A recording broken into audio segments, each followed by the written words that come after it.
Pull a chair closer to the light, friends, and mind the shadows. You see me now as a man who flinches at the sound of a door creak or the whistle of a tea kettle, but I wasn't always a jittery wreck. 10 years ago, I was a man of cold iron and hard math. I was an engineer for the Great Northern Rail, a man who believed that everything in this world could be measured with a surveyor's chain or weighed on a scale. I didn't believe in the hidden folk. I didn't believe in curses. And I certainly didn't believe in ghosts. To me, a Barrow Mound was nothing but a pile of dirt and poor structural planning that happened to be in the way of progress.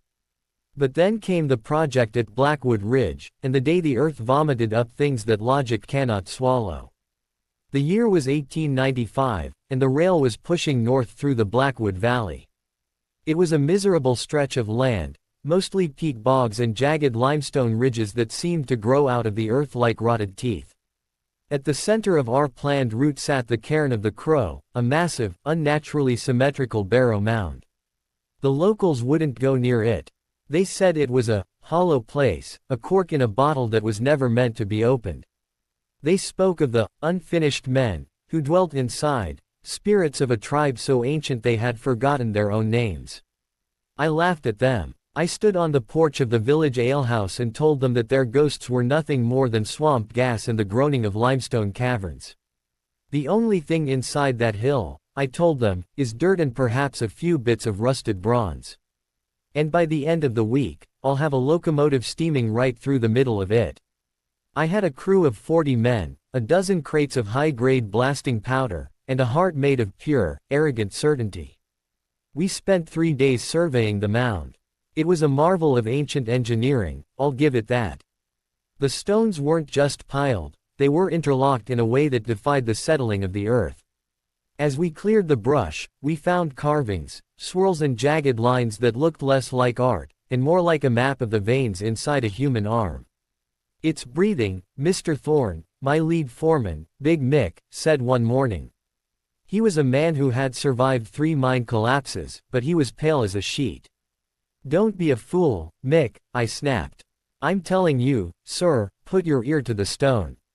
It's not a sound, it's a vibration. Like a giant cat purring under the grass."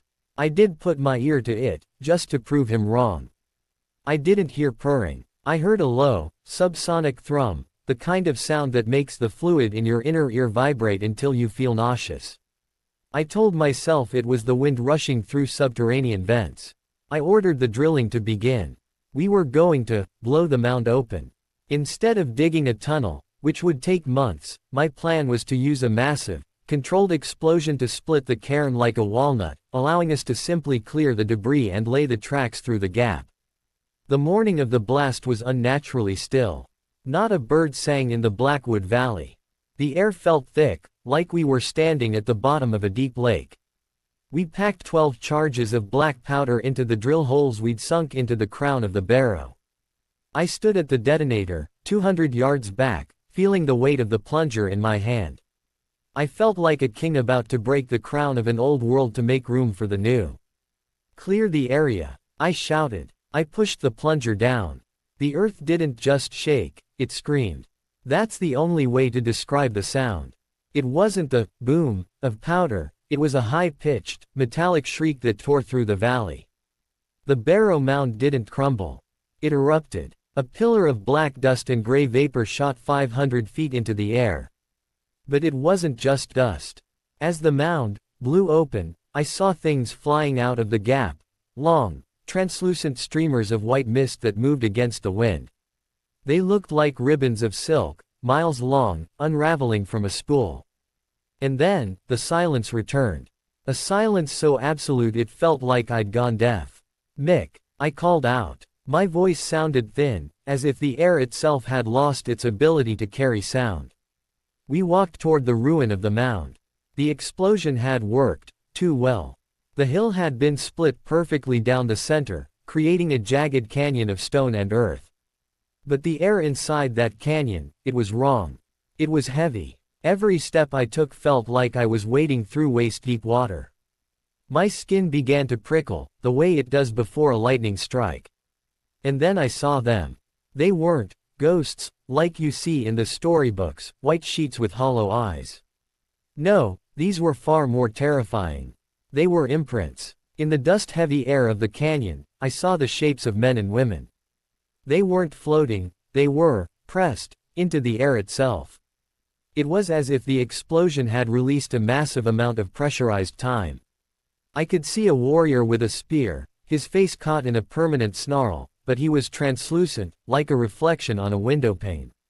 There were hundreds of them. Thousands. They were standing in the middle of the air, stacked on top of one another, filling the space where the mound used to be. They're architectural, Mick whispered, his eyes wide. They weren't just buried in there, Mr. Thorne. They were the mound. They were the ones holding it up. As the sun began to set, the imprints began to move. When the mound was sealed, they had been static, frozen in their ancient rolls.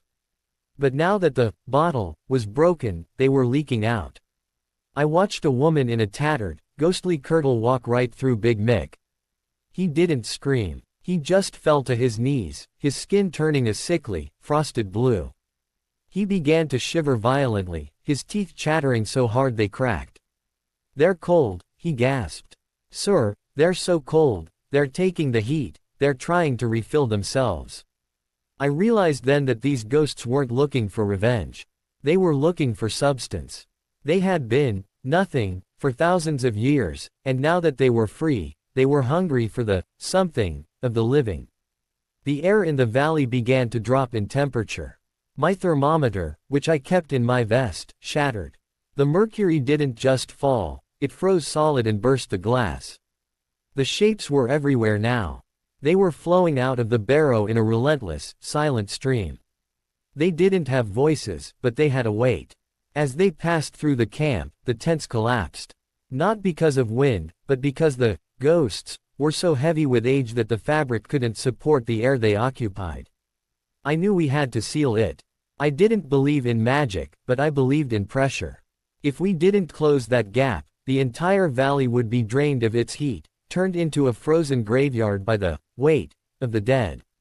The powder. I yelled at the remaining crew, who were huddled in terror. We have to cause a landslide. We have to bury the breach. But the unfinished men knew. A figure, massive, 10 feet tall, with a crown of antlers that seemed to be made of frozen smoke, stepped out of the center of the breach. It wasn't a reflection. It was dense. I could see the light of the setting sun bending around it, like a lens. It looked at me, and I felt my memories begin to drain away. I forgot my mother's face. I forgot the name of the woman I loved. I felt the hollow of the barrow opening up inside my own chest. "Move!" I screamed, fighting the mental vacuum. I grabbed a discarded torch and ran toward the remaining crates of powder near the edge of the new canyon. The antlered king raised a hand. The air in front of me became solid. It was like running into a wall of ice. I didn't use a detonator this time. I didn't have time for math. I threw the torch. The second explosion was messier than the first. It wasn't a clean break, it was a violent, desperate collapse. The walls of the limestone ridge buckled and fell inward, burying the antlered king and the thousands of gray imprints under 1,000,000 tons of rock and soil. The scream returned, that high-pitched shriek of pressurized spirits being forced back into the earth. And then, a shockwave of heat erupted from the mound, as if all the stolen warmth of the men was being vomited back out at once. I was thrown backward, my clothes scorched, my hair singed. When I woke up, the cairn of the crow was gone. In its place was a chaotic field of boulders and broken earth.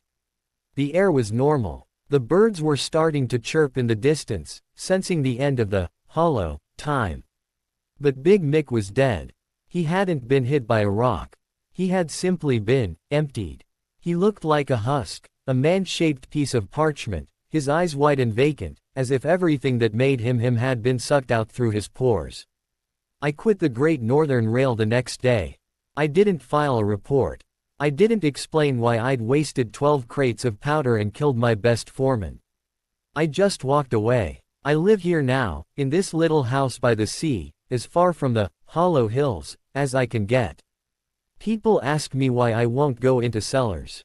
They ask me why I keep a fire burning in my hearth even in the middle of July. It's because I know now that the world isn't just what we see. Beneath our feet, and behind the skin of the air, there are structures made of things we cannot measure. There are places where time is under pressure, where the dead are used as bricks to hold up the weight of the ancient world. I didn't believe in ghosts. I believed in engineering. But I've learned that the greatest engineer of all is the earth itself, and it doesn't like it when you break its seals. So, if you're ever out on the moors and the air starts to feel heavy, if your teeth start to chatter when there's no wind, don't look for a logical explanation. Just run. Run until you find a fire, and don't let it go out. Because once the hollow gets inside you, it never truly leaves. I still feel it sometimes, a cold spot in my chest, a vibration in my marrow. The Barrow Mound is closed, but a little piece of that heavy air is still walking around in my skin.